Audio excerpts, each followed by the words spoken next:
E aí, pessoal, tudo bem? Hoje a gente vai para mais um tema muito importante aqui no canal, que é sobre os artigos científicos, né? A gente vê cada vez mais um artigo científico sendo citado na mídia, né, por políticos, né? A gente vê a mídia e a ciência tomando para si a legitimidade da ciência para assim terem autoridade perante a população, né? Eles dizem assim: "Ah, não sou eu que estou dizendo, é a ciência, são os artigos. Então, logo você tem que me obedecer", né? Inclusive, é, essas informações têm passado por cima da liberdade individual de cada um, né? Não é você mais que decide se você pode sair de casa, se você pode fumar um cigarro, você pode, né, enfim, as coisas mais elementares da vida têm sido essa legitimidade passada para a ciência, essa decisão tem sido pautada na ciência, né? A ciência decide se você pode ou não, e o Estado, tomando para si essa autoridade, ele determina, né? Então, quer dizer, é como se a gente não tivesse mais liberdade. Mas sim o Estado libera a gente para fazer determinadas coisas ou não libera, né, da maneira com que ele quer. Né? Como eu já falei até no vídeo anterior sobre a ciência, como na maior parte dos casos é o Estado, são os grandes cartéis que financiam a ciência, é muito fácil ele, né, criar determinadas verdades, vamos dizer assim, e a partir daí ter um poder quase que absoluto. Né? No vídeo sobre o poder eu também explico isso. Bom, o que eu quero explicar nesse vídeo é mais especificamente o artigo científico. Né? Um artigo ele tem de fato essa autoridade toda que a gente vê sendo arrogada na mídia por políticos, né? Isso é muito óbvio que não, né? Então eu vou explicar por que não. Bom, eu botei até essa figurinha aí, né, que é bem, assim, clichê, né, que o pessoal fica comentando, o ovo faz bem, o ovo faz mal, né? Basta um exemplo tosco desse para a gente ver que a ciência ela não tem essa certeza toda que a gente imagina, né, ou que a mídia imagina. Primeiro, toda ciência possui princípios, né? Então, assim, a gente pode ir até dos empiristas, por exemplo, que acreditam que a experimentação, né, que é a ciência que está mais difundida hoje, que só a experimentação pode, de fato, encontrar uma verdade real, né, porque você está tratando ali supostamente com a realidade, né, apesar de ser um recorte da realidade, arbitrário, eles acreditam que é assim, é a única maneira de chegar à verdade. Você tem, por outro lado, os racionalistas que acham exatamente o contrário. Eles acham que a experiência é uma coisa abstrata, já tem a influência ali da manipulação do cientista, tem a influência que o cientista, os próprios sentidos do cientista, ele não pode confiar. Então os racionalistas acham que só através da razão, né, através da articulação lógica, né, do pensamento, você vai conseguir chegar à verdade. Você tem, por outro lado, os relativistas, que acham justamente o contrário, que você não vai conseguir chegar à verdade nenhuma, é tudo um grande combinado, é tudo uma questão da cultura, né, uma questão de quem está no poder determina essas coisas. Então, quer dizer, nem os próprios cientistas, eu estou falando das grandes mentes, né, você pode citar grandes gênios que apoiam cada linha dessa, ou vários grandes gênios, e ainda existem outras, né, os pragmatistas, enfim, tem diversas linhas científicas, né, que, em última análise, essas premissas você nunca consegue provar. Né? Toda ciência escolhe determinadas premissas e vai com ela. A partir dali até consegue provar alguma coisa. Né? Mas as premissas são sempre escolhidas de uma forma arbitrária. O que é evidente para alguns cientistas, para outro, evidente é exatamente o contrário. Né? Então, em última análise, você sempre precisa ter fé.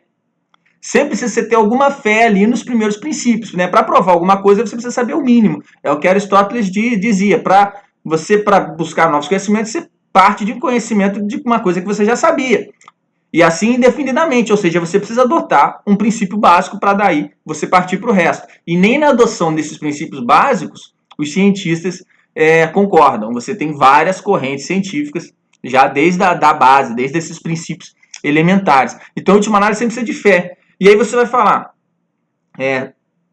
consciente disso, o próprio Edmundo Husserl não via muita diferença entre a ciência e a religião. Na ciência você também tem os princípios básicos ali, o evangelho, né, a revelação, Jesus Cristo, e a partir daí você articula os dogmas. Aquilo ali pode ser considerado uma ciência. Se você ler a Suma contra os Gentios de São Tomás de Aquino, ele está provando tudo ali logicamente. Então, quer dizer, não deixa de ser uma ciência. A diferença são as premissas, né? Ele parte das premissas do Evangelho, né? Enfim, até que na Suma contra os Gentios ele nem parte muito, ele vai provando cada um desses, tentando provar, né? Tentando demonstrar cada um dos princípios, e pode ser encarada como uma ciência, né? Até a teologia mesmo.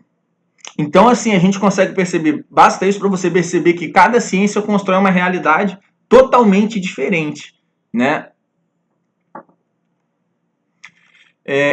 E outra noção que a gente tem muito equivocada é de prova, né? Ah, isso está comprovado. Eu vejo muito as pessoas falando, eu posso até falar eventualmente em algum vídeo assim, mas eu sei que eu estou falando prova, mas está implícito que nunca é uma prova absoluta, porque toda prova precisa de uma prova da prova. Né? Você apresenta uma prova no tribunal, você precisa provar que aquela prova é válida. E aí você vai ter a prova da prova, que você também vai precisar provar. E assim indefinidamente. Uma hora a pessoa aceitou uma prova e provou que ela é verdadeira, geralmente as pessoas aceitam. Né? Mas você pode sempre questionar a prova da prova da prova, né, indefinidamente. Tanto que muitas vezes um julgamento, a ciência me lembra muito um julgamento assim, né? Você tem o julgamento, as pessoas apresentam as provas, aí muitos anos depois aparece uma nova prova que mostra que é justamente o contrário. Então, quer dizer, uma coisa que é muito óbvia é o seguinte, se você provou uma coisa, você não pode provar exatamente o contrário, sobre o mesmo olhar ali, na mesma situação. Né? Você pode provar diferente sobre um outro olhar, numa outra situação, numa coisa diferente. Né? Mas você não pode provar, por exemplo, que 2 mais 2 são 4, e outra pessoa provar que 2 mais 2 são 5. Ou 2 mais 2 são 4, ou 2 mais 2 são 5. Isso é um princípio da lógica, né? O que é, né? O que não é, não é. Você não pode contrapor esse princípio da lógica. Então, quer dizer, nunca existe essa prova absoluta. Você sempre pode recuar pedindo a prova da prova. A sua prova sempre pode ser falha. Você vai precisar provar a prova, né? E assim indefinidamente. Então não existe essa coisa de prova. Existe um consenso. E aí se cria o consenso científico, né? Se o consenso aceitou, a maioria ali aceitou, as pessoas acabam aceitando como provado, mas não é um provado, é a maioria aceitou aquilo ali. Mas a maioria já errou muitas vezes, né? A gente tem diversos exemplos disso na história. Né? Essas foram as implicações mais teóricas, algumas limitações práticas da ciência. Primeiro, porque você tem um recorte arbitrário. Né? Você já parte de premissas arbitrárias. Dessas premissas arbitrárias, você limita uma situação real arbitrária. Né? Por exemplo, você, supondo num medicamento, você escolhe quem vai tomar, qual vai ser a dose, qual vai ser a frequência. Então, quer dizer, naquela situação ali que você idealizou, pode ser ruim. Mas numa outra situação, com algumas pequenas mudanças, já pode ser bom. Né? Tem um exemplo recente com a cloroquina, que parece que teve um grupo que fez isso, que colocou uma dose elevada. Né? Então, quer dizer, aí deu errado. Aí você fala, deu errado.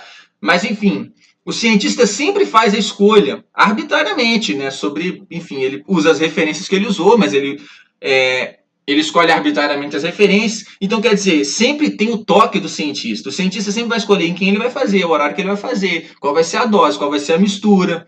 Né? Então, enfim, é uma série de fatores ali. Não só você escolhe os princípios, mas você monta o experimento. Né? Então, não é uma coisa real. A ciência sempre vai ser uma realidade montada. É como se fosse um simulador. Eu costumo dar esse exemplo. Né? Se você é bom num simulador de videogame, não quer dizer que você é bom na realidade. Você pode ser bom no jogo de luta lá, mas na luta em si você pode ser ruim. Né? Então, quer dizer, a ciência é mais ou menos isso. Você precisa sempre de um ser pensante, inteligente, para fazer essa transferência do conhecimento naquele laboratório e trazer ele para a realidade. Eu já vi caras que eu considero bons professores falar assim, não, o que a gente faz no laboratório é exatamente o que acontece na realidade. Isso assim, é um erro que quase todos os cientistas hoje cometem, que é um erro absurdo. O cara não pode achar uma coisa dessa, né? Mas acha. A grande maioria acha que o que ele faz no laboratório é exatamente o que acontece na vida real. E não é. Eu botei ali em parênteses probabilidade, tanto que toda a ciência experimental só trata com probabilidade. Né? O método indutivo, ele sempre usa probabilidade. Você fala X%, não quer dizer que é uma verdade. Né? Aquela brincadeira que o pessoal usa do espermatozoide, a probabilidade é quase infinita, mas aconteceu. Né? Então, quer dizer, A ciência, isso está em relação com aquilo que eu disse no slide anterior, que a ciência nunca prova nada, e mais do que isso, né? Esse recorte arbitrário dá ao pesquisador, você tem que confiar muito nele para imaginar que ele está fazendo um recorte fidedigno, realmente vai ser fiel com a realidade, e também que, mesmo às vezes bem intencionado, ele pode fazer um recorte ali equivocado. Mesmo que ele fizesse um recorte ideal, nunca seria exatamente igual à realidade. Na condição real, sempre vai ter mudanças, vão ter novos fatores ali que vão precisar ser reinterpretados aquele conhecimento. E poucos cientistas têm a capacidade de fazer isso. Né? E aí, como são vários recortes arbitrários, você cria a possibilidade de contradições internas. Isso é muito comum. Você vê uma área da ciência apontando uma coisa e provando que aquilo ali está certo, e vem outra área e prova o contrário. De fato, os dois estão certos dentro das próprias limitações. Né? Mas é aquilo que eu falo, você precisa de um ser pensante por fora, analisando as duas provas e aí tomando um partido. A ciência em si não prova nada, a ciência é só uma ferramenta que produz evidências. Você precisa de um ser humano que pense e analise essas evidências. Mas só que eles não querem que a gente saiba disso, por quê? Porque eles querem usar a ciência para determinar o que a gente tem que fazer. Fica em casa, toma isso, não toma aquilo, não sei o quê. Então, quer dizer, até a quantidade de água que a gente bebe hoje é determinada pela ciência, né? Então, quer dizer, são assim, essas determinações vão adentrando na nossa vida sem a gente perceber. E essas próprias determinações elas vão entrando em contradição. Só que as pessoas hoje elas já perderam a capacidade de observar essas contradições. Eu vejo isso de uma maneira muito clara. Outro dia eu estava conversando com um rapaz que era professor universitário. Ele falou uma frase que o final se contradizia com o início e não percebeu. E as pessoas não percebem, né? Ainda aplaudem. Quer dizer, essa capacidade de não perceber o óbvio, né? Por quê? Porque a pessoa confia tanto na ciência, confia tanto na mídia, que ela acha que é ela que não está entendendo, que é ela que não sabe, que é ela que é o burro, que é o ignorante, e que com certeza você tem seres ali superiores, os cientistas, né? O Jornal Nacional, esses seres superiores, eles trazem a verdade. Por mais que elas pareçam contraditórias, a pessoa perde até essa capacidade, aos poucos vai perdendo mesmo, essa capacidade de observar as contradições que, assim, com essa questão da pandemia, não vou dizer nem da pandemia, né, do confinamento, foi o tempo todo. O tempo todo você via decisões contraditórias e as pessoas aceitavam assim, sem a menor crítica. Outra coisa que você tem são os registros inabarcáveis, né? A gente pensa muito assim, o conhecimento está evoluindo, as pessoas cada vez sabem, mas opa, peraí. Então, quer dizer, você tem já um legado que é inabarcável. Você vê uma biblioteca, você entra ali, quem sabe aquilo tudo? Ninguém. Então, você tem uma evolução nos registros, um aumento nos registros. Imagina o tamanho, a quantidade de contradições dentro desses registros. Então, quer dizer, quem sabe aquilo tudo ali? Ninguém. Então, quer dizer, a gente já tem um corpo de conhecimento já adquirido e isso só vai aumentando exponencialmente, cada vez maior, o que torna cada vez mais fácil você manipular o que você quer dar prioridade. Porque não deixa de estar certo, é uma questão de olhar. Se você olha para um lado, aquilo está bom. Se você olha para o outro, aquilo está ruim. Então, quer dizer, você escolhe olhar ali, naquele mar de conhecimento inabarcável, né?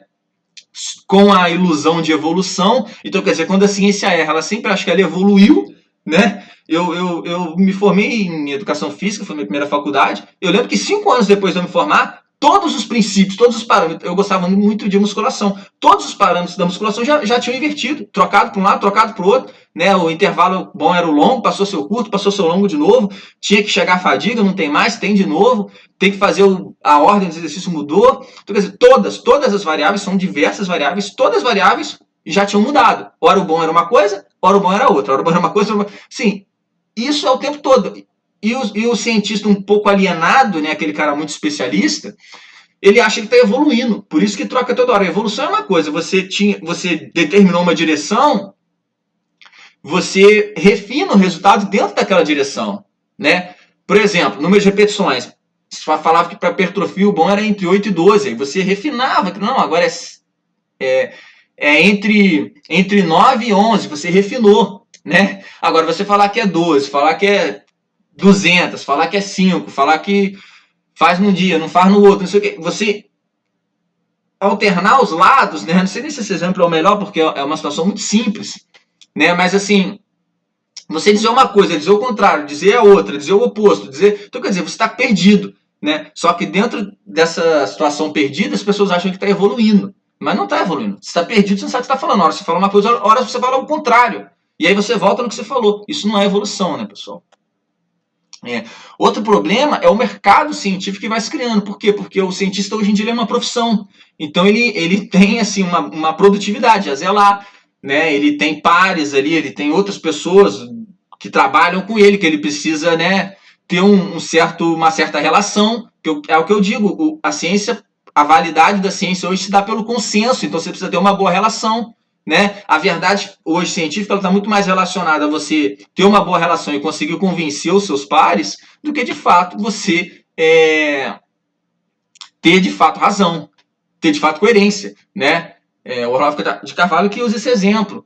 Quem descobre, descobre primeiro sozinho e não todo mundo descobre e conta para ele. Né? O cara que descobre, ele já foge do consenso. Né? Então, quer dizer, o cientista hoje ele tem esse trabalho de convencimento, de relação, de grupos, muito mais do que de compromisso com a verdade. Porque se ele descobrir a verdade de fato, ele vai caminhar sozinho. Né? Se ele está avançando e descobrindo as coisas, ele vai caminhar sozinho. Então, tanto que você vê esse movimento de grupos na ciência. Quem acompanha as discussões vê que é muito claro. As decisões elas sempre são tomando determinadas tendências, né? Sempre determinadas linhas, elas têm certos assuntos, têm prioridades, porque geralmente estão relacionados a pautas políticas, a quem comanda, quem tem o poder, quem tem o dinheiro, isso acaba mandando, né? Fora isso, a questão de equipamentos, de técnica, você não tem que confiar só no cientista, você tem que confiar no cientista, no quem fez o equipamento, em quem manuseia o equipamento, em quem transporta o equipamento, quem faz a manutenção, enfim, quem vende ali o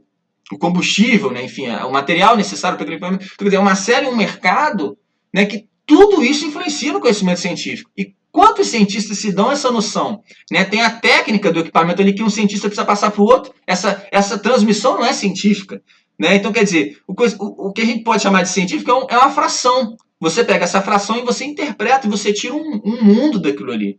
Né? Só que cada vez menos as pessoas têm sido os olhos fechados, olhando só para aquela fraçãozinha, né? O senhor mandou isso. As pessoas, tudo bem, eu vou obedecer. Cada vez mais vai nesse sentido, né? As pessoas obedecendo fielmente um conhecimento que é altamente interpretativo e subjetivo, de fato. Você tem que interpretar, você tem que ter um ser pensante.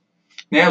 A gente tem cada vez mais os especialistas sendo formados que não entendem o todo, mas opinam com relação ao todo. Né? O cara é especialista, ele estuda só uma enzima, mas ele quer falar sobre toda o comportamento da população mundial. Pô, olha que contradição. O cara é especialista numa enzima. Ele pode falar daquela enzima que ele é especialista, mas não daquela enzima na população mundial. O comportamento, né, se vai fazer confinamento, se não vai, pô, são, na verdade, decisões complexas a nível de sociedade, até situações mais banais da vida humana, você precisa contar com a contribuição de várias áreas do conhecimento, e não uma área só, gente.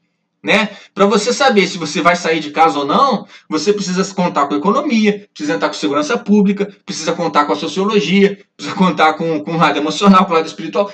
São várias. Eu estou dando exemplos. Você conta com várias áreas do conhecimento para saber se você vai sair de casa ou não, se você vai no mercado ou não. Então, quer dizer, não é uma ciência, um artigo que vai determinar se você vai sair de casa ou não. Né? Isso é uma ilusão, é uma completa inversão da realidade. Né? Mas o objetivo é esse, inverter a realidade para deixar determinados grupos no comando completo. Né? Então aqui eu coloco um